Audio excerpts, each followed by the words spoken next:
Now, on 105.9 FM and streaming worldwide on the WMAL app, O'Connor and Company.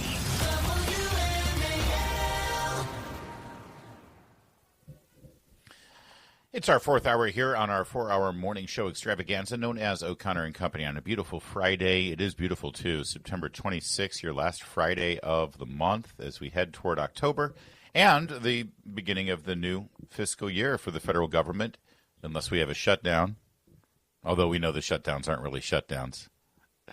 Thanks for listening in. It's Larry O'Connor alongside Patrice Onwuka. And coming up in 30 minutes, very excited to speak with Kym Karath, best known for her role as Gretl as the youngest of the Von Trapp children in the classic film Sound of Music. She's in town for the stage version of Sound of Music at the Kennedy Center. We'll talk to her coming up then. But right now, very happy to be joined by Pastor Lucas Miles, Senior Director of Turning Point Faith, of course, the faith-based organizing group associated with Charlie Kirk's Turning Point USA. And he's got a brand new book called Pagan Threat. Pastor Miles, thanks for joining us today. Hey, thanks for having me on the program. You bet, of course. And I'd like to, there's so much that I want to talk to you about here, about Charlie and about your book. I want to start with your book because Charlie Kirk wrote the foreword to it. And I want to quote part of what he said about your book, Pagan Threat, Confronting America's Godless Uprising. Casual Christians like to imagine we've already won a permanent victory over the worshippers of Moloch, Baal, and Jupiter. But those gods are now back with a vengeance, bearing new names like progressivism, tolerance, and social justice. This new paganism says a lot about freedom, but just like the old pagans, its ultimate agenda is domination and moral anarchy. Does Charlie pretty much sum up the thesis of this book here, that all of those stories that we read about in the Old Testament about the struggles of the Hebrews with pagans, and some of the Hebrews actually went the wrong way after the split of the nation, and the division of Israel, but those same forces are tempting Christians today and tempting the Western world today, but just under these different idols. You know, Charlie understood the pagan threat facing this nation better than anybody. I truly believe it was that threat that took his life. And it is this Marxist infiltration and leveraging of these alternative spiritual practices in an attempt to try to wipe from the minds of every single person in this nation any remembrance of the name of Jesus, any remembrance of the God of the Bible, any remembrance of biblical values. Charlie understood that, and he did such a great job of summarizing that in that full forward. Pastor Lucas, it's what's been so interesting is the role of pastors in both the woke ideology that we're seeing spread in Christian churches, it's really remarkable. And now it seems like I think a lot of Christians are grappling with, well, one pastor says this is okay, elevating race, for example, as higher than your identity as a follower of Christ, or framing everything within race rather within brother versus sister in Christ. I mean, what is your perspective on what we're seeing with just church leadership and the divisions we're seeing there? You know, there's a beautiful thing within Christianity, and I call it primary doctrine. We have 2,000 years of precedent within the church of what it actually means to be a Christian. We have established views of the lordship of Jesus, of heaven and hell, of the depravity of man, repentance, who Christ is, the authority of Scripture. And what we have seen over the last, let's call it 150 years of this progression is a departure from that, especially within certain Christian denominations. And now we're seeing it very vividly with particular pastors who are ignoring the foundational truths of Scripture to just sort of make their own way. It's a choose-your-own-adventure story Christianity. It's a form of heresy, and it's leading a lot of people astray. We're speaking with Pastor Lucas Miles. His new book is called Pagan Threat, and he was the senior director of Turning Point Faith, closely associated with Charlie Kirk in Turning Point USA.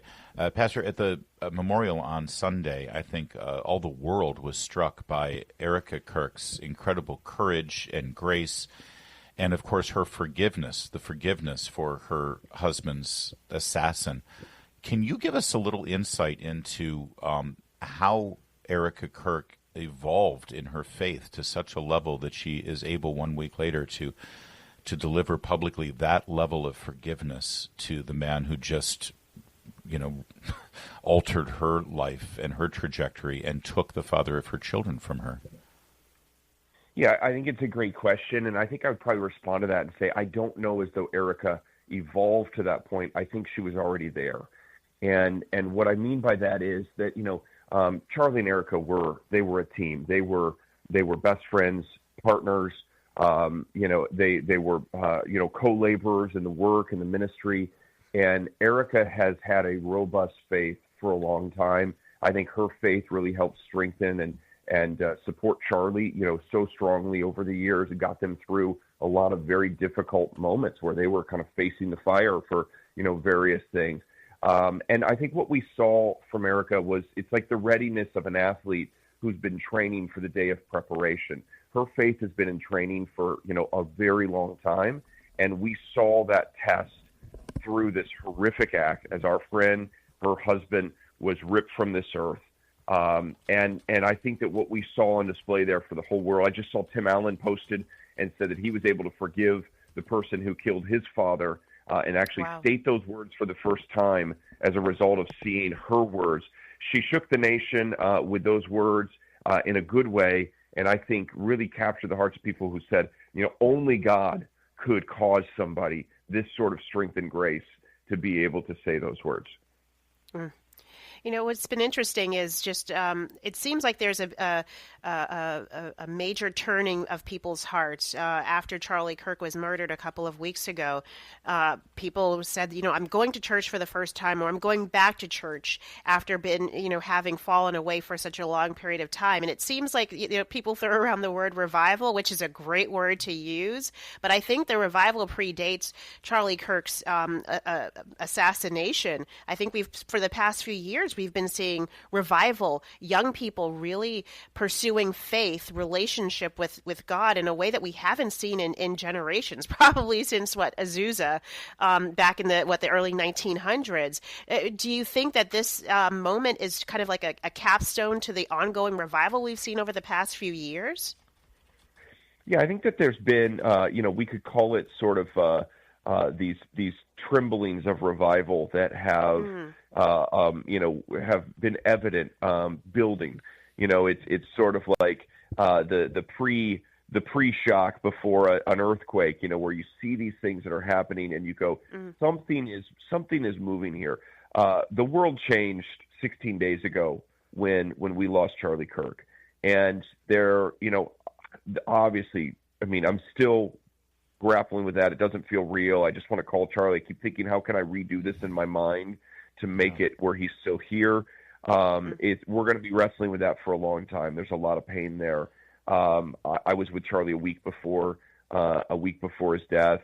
It's, but what has come out of this on the other side, I don't think any of us could expect. I don't think Charlie, would have, if you would have told him the whole world's going to stop and everybody is going to come, there were people, showing up to memorialize Charlie that probably didn't like him or honor him or even recognize him that much in his life. But they saw afterwards that there was a prophet among us, if I can say that they didn't see. They missed that. And we've had people calling and repenting, people calling and saying, I'm sorry that I didn't honor you guys more when he was here. I see now what he was doing. I understand the work. I thought this about him.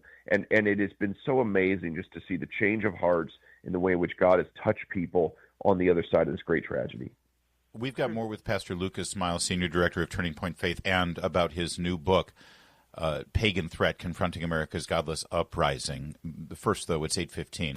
WMAL, making sense of the news. Live from the Home Paramount Pest Control Studios. Home Paramount, the leader in pest control since 1939. Your next $1,000 could be one text away. It's $5K a day on WMAL. Lucas is writing a book on paganism right now. And if you want to really have a breakthrough, and I think everyone needs to really dive deep into this, the more you realize that we don't live in an atheistic country, but more in a pagan country, things start to make a lot more sense. That's Charlie Kirk introducing and speaking of you and your book, Pastor Miles. It must still be surreal to hear his voice after everything that's happened in the last 2 weeks. One of your chapters, chapter 4, is transgenderism and the occult. Help us. So many of us are confused by this issue, where it came from, how it suddenly became part of our everyday lexicon and everyday life, sadly. And now there's a very legitimate and real pushback on it. I think that we've turned the corner on this issue of transgenderism.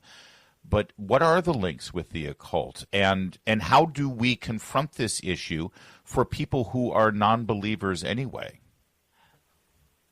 Yeah, I think that's a great question. And first off, thanks for playing that clip. I was there when he said that, but I forgot that clip existed. So I'll have to get with your team to figure out where that was, because I don't remember. But that was a real blessing to me. There's actually a very interesting history with transgenderism, or even just sort of a dualism of genders that we see within paganism. There's a really early Hermetic text called the Emerald Tablet that's super esoteric, and it kind of talks about this blurring of gender lines and how that is utilized to bring about a greater enlightenment. We also see a lot of the early depictions of Lucifer or Baphomet, where it is depicting essentially sort of the Satan-like figure with having both male and female genitalia. And this has been an obsession for a very long time. I think we could go back to pagan Rome, and we could find a lot of confusion and displays that were indicative to this. We saw some of that trying to be conjured up by the weird depiction at the Olympics a couple years ago of the Feast of Dionysus with the combination of the Last Supper. So I talk about that a little bit in the book. I think it's very important that when you have this thing, transgenderism, really what it is first of all, it is an attempt to become God yourself. I get to decide what my gender is. In the same way that the abortion industry is saying, I get to decide when life starts. All of this is a self-deification.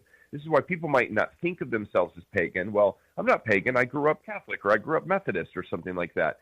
But they've embraced pagan ideology by trying to make themselves God, and we get to decide. We get to manufacture the human body, and this has been added to it with Marxism, and so now it has this kind of critical, kind of oppressed mindset, and then therefore we have to have revolution against our oppressors, and the ultimate oppressor to somebody that is holding one of these worldviews is a Christian. It is. We have to push back against Christians. Somebody like Charlie Kirk ends up telling me truth that violates what I decide as God myself in the world that I'm trying to create. I think what you've written here is so important, because very often Christians and people of faith, think of paganism as, well, do we celebrate Halloween? Do we, give kids candy on Halloween, or do we put up a Christmas tree? Whereas the day-to-day conversations and decisions that we're making are really where we're figuring out who's the God of our life, or what gods are we elevating above the one and only God. I would just love for you to talk pretty briefly about technology. You have a discussion here about how we leverage technology to really advance the gospel, and not just kind of our own mindsets or thoughts, because there are a lot of people who use these podcasts or social media to promote their own thoughts and really not biblically based or biblically sound thoughts. Well, first off, let's recognize that there's some very dark places on the internet and dark uses of technology, pornography, everything else. We've seen, 2 recent sniper shootings. Both had mention of these guys that were using these Discord channels and kind of these dark places on the internet. So we have to be more strategic as Christians to go there, to figure out how do we get to where people are and influence them. The average age of a pastor in America is 57 years old as of last year. What that means is that a lot of the places where the younger generation is hanging out and congregating, they're virtually inaccessible to an older generation.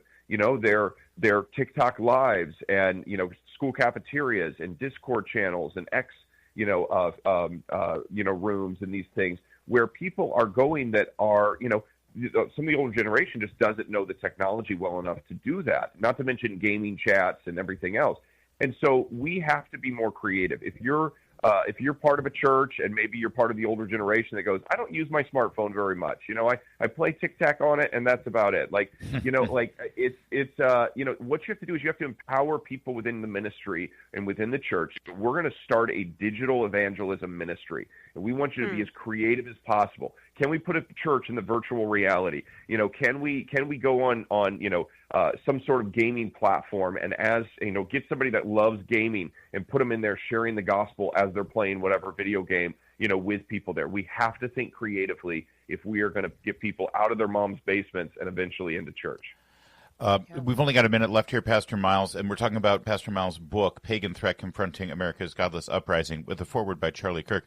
Yesterday we learned of the sudden death of Vodi Bakum, a giant in American theology. Yes. John MacArthur passed away recently. Of course, Charlie Kirk's sudden assassination. James Dobson. I mean, this is all just in the last 6 weeks. These are huge American figures, Christians, pastors. What kind of comfort can you give people who witness this and recognize that something seems to be afoot here? Well, I had the pleasure of getting to know Vodi Bakum over the last several years. I was actually supposed to do an event with him in the early part of 2026. Charlie obviously was a dear friend and my boss and leader at Turning Point USA Faith. Also, we have James Dobson. I met him a couple times at the National Religious Broadcasters. These guys are giants that are missed. Had never had the opportunity to meet John MacArthur, but what a juggernaut, in the faith. What I can say is this: there's always a remnant in each generation, and it is time that God raises up this new generation of pastors. I'm so thankful we still have individuals like Pastor Jensen Franklin. I was just with him the other day at Charlie's memorial. There's some great voices out here that are proclaiming the gospel, and I have a feeling that God's not done, that he's going to raise up some new voices for this generation to be able to speak to where we are today. I can't be Charlie Kirk, I can't be John MacArthur, but I want to be the best Lucas Miles that I can be in this generation.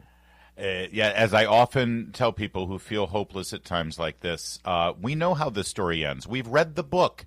We were given a book to read. We know how it ends, and there is hope there. But no one said it was going to be pretty or easy.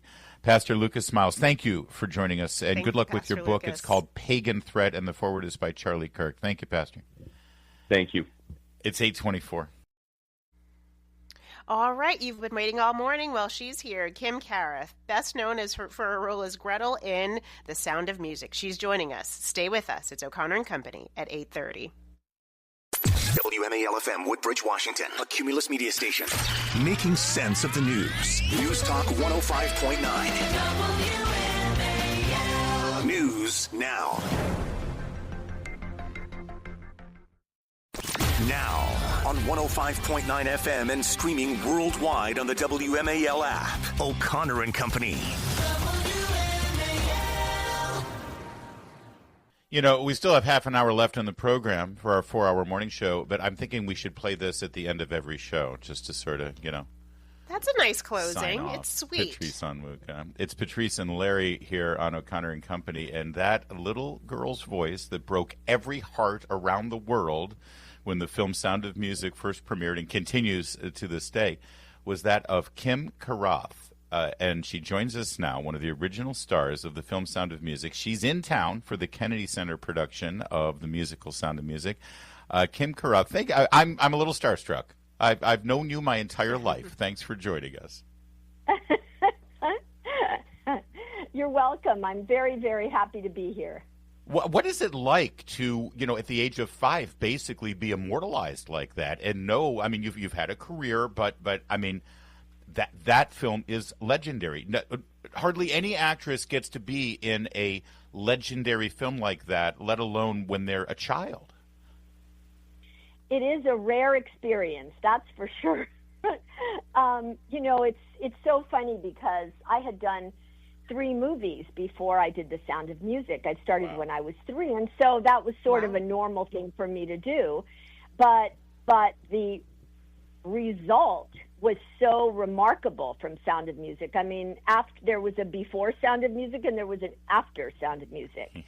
And I got fan mail from all over the world and, from countries I had absolutely never heard of by the time I was 6 years old at that point, like Paraguay, Uruguay, Amazing. Brazil, Finland, everywhere. Japan, I had a pen pal fan from Japan for many years who sent me pictures, and it was like the world opened up. Why does this story still resonate? Why does it still? Because it's certainly of its time. It's a World War II story, and looking through a modern 2025 lens, it almost seems corny, if not quaint, but it still touches people to this day. Oh, listen, I think not at all. In a way, I'm a little biased, but there's. The story is the true story. I mean, the underlying story is the true story of this remarkable family that fled in the face of Hitler. And earlier than, they were not Jewish. It wasn't their well-being that was at risk, but it was their moral well-being that was paramount. Mm-hmm. And they felt like the captain and the children, because apparently in real life, he asked for the family to be in complete agreement before they made this colossal escape. And it wasn't actually an escape because it was a little bit earlier. So they, I think, took a train to Italy and then traveled singing until they eventually got into a boat and arrived in New York with, I think, $25, $30. I mean, I think the underpinnings of the story are so profound about family and morality and goodness and all of that I think, even with the overlay of this gorgeous, luminous music that was of its time, the story is just, I think it's perennial. I think people feel that. I think you're right. Talking about you in your personal life, starting as a child actress, and how did you kind of grow and develop as an adult, and not fall into the trap that so many other actors and actresses fall into, who start out as children and gain early stardom at a young age, but we see their lives deteriorate. How did you avoid that? I had a very solid family. I mean, I certainly can't take credit for, what was pure luck, which was having a really wonderful, loving, very grounded Greek family. And Greeks are known to be very down to earth and common sense, and those are the people who raised me. So that helped when things got a little squirrely around my teenage years, and I was approached by some very awful people to do awful kinds of things. My parents pulled me out, and I focused on my schooling and graduated from SC, and then was able to resume my career and make the kind of choices that all normal people make. Like, I think I'll go to Paris because I speak French, and try to act there. And then, in fact, very rational. But in fact, what happened was I fell in love and I got married. I had a child. I have a life like other people's, in some ways with some more challenges than most people, because my son has special needs, and so that was a huge commitment. But it's just life. I mean, I certainly never fell into the trap of any kind of a substance issue, which I think is, the worst thing anybody can really do for their well-being. Well, and you were grounded, and it looks like your parents sort of taught you, this movie actress fame thing is great, but there's more important things about being a solid human being. Kym Karath is our guest. She is best known as Little Gretl, the youngest of the Von Trapp children in the original Sound of Music film, which, by the way, it's the 60th anniversary this year, and it is the 60th anniversary. Amazing. Sound of Music is live on stage at the Kennedy Center right now through October 5th. And, I mean, you were little, but what memories do you have of this film, of shooting this film? Because it looked like you all were having fun. It looked like you all treated each other like brother and sister. It certainly played well on the screen. And, my gosh, the gorgeous scenery you got to enjoy. Well, it was an experience that was incredibly memorable. I have a lot of memories, some of them silly and funny, some of them scary, like falling into the lake and almost drowning. Most of them absolutely wonderful. And, you know, the best part for me, truthfully, I mean, I think it started a lifelong love of Europe and of history and everything, experiencing Salzburg at that young age. Yeah. But we truly became brothers and sisters. And it started with the filming. We really fell in love with one another then. And it's remained throughout my life. And it's just one of the things I treasure the most. Just incredible to talk with you. Thank you so much for joining us. Enjoy our town. Enjoy Washington, D.C. This is a good time to be here, actually, and the beautiful Kennedy Center. Yeah. It's so glorious right now. I'm ecstatic to be here and excited to go to the Kennedy Center. Excellent. Terrific. We'll look for you tonight. Thank you so much. Thank you, Kym Karath. It's 8:44. Pleasure. Mark Levin, weekdays 6 till 9 on 105.9 WMAL, making sense of the news. We've been spending a lot of time focusing, of course, on the Virginia race for governor, but there's another race going on next month, or election next month, and that's for New Jersey. Did I say New Jersey already? I meant, yeah. We're focusing on Virginia, but there's also New Jersey going on. You did mention New Jersey earlier, too. Well, here is a moment from the debate between Mickey Sherrill, who is basically a carbon copy of Abigail Spanberger. Yeah, they've been they're getting the a same lot woman, of profiles together. Take a listen to this moment of the debate, cut 20. I'm going to make sure that he doesn't get to serve again when I win for governor in November of this year. There's another big difference between her public service and my public service. It actually cost me money the time I put in and took away from my company. In the 7 years that she's been in Congress, she's tripled her net worth. There's another big difference between the two of us. Yeah, all right, so they're tripled her net worth, and she had to pay a fine for insider trading. But this is so funny. Then she goes on Charlemagne the God and is asked about this. Did you really make $7 million in trades while you were on the Armed Services Committee? So when Newsmax claims that you made $7 million from stock trades, what are they talking about? Newsmax is, first of all, a very questionable organization that is paying multiple fines. I'm not sure what they're talking about. Well, did you make $7 million in stock trades at all? Or? I haven't. I don't believe I did, but I'd have to go see what that was alluding to again. Patrice, if you made $7 million in stock trades, would you know it? Would you? Oh, you better believe it. So with the mortgage company, when you pay off the mortgage, I mean, come on now. She's $7 million. Through her teeth. Yeah, I don't recall. I'd have to look into that. And here's the problem: if she seems like she's lying or she doesn't have the greatest character, every appearance she has, she talks about how she graduated from the U.S. Naval Academy in '94, and that's true. But now it's been revealed, and this was CBS News who asked for transcripts and her records at the Naval Academy, and it's now been revealed that she was prohibited from walking with her class at the Naval Academy commencement ceremony as a punishment because she was connected to a cheating scandal that implicated 130 midshipmen in her class. There is a whole lot about this candidate in New Jersey. And by the way, the latest polls, neck and neck, dead even, the Republican in New Jersey. It's 8:53.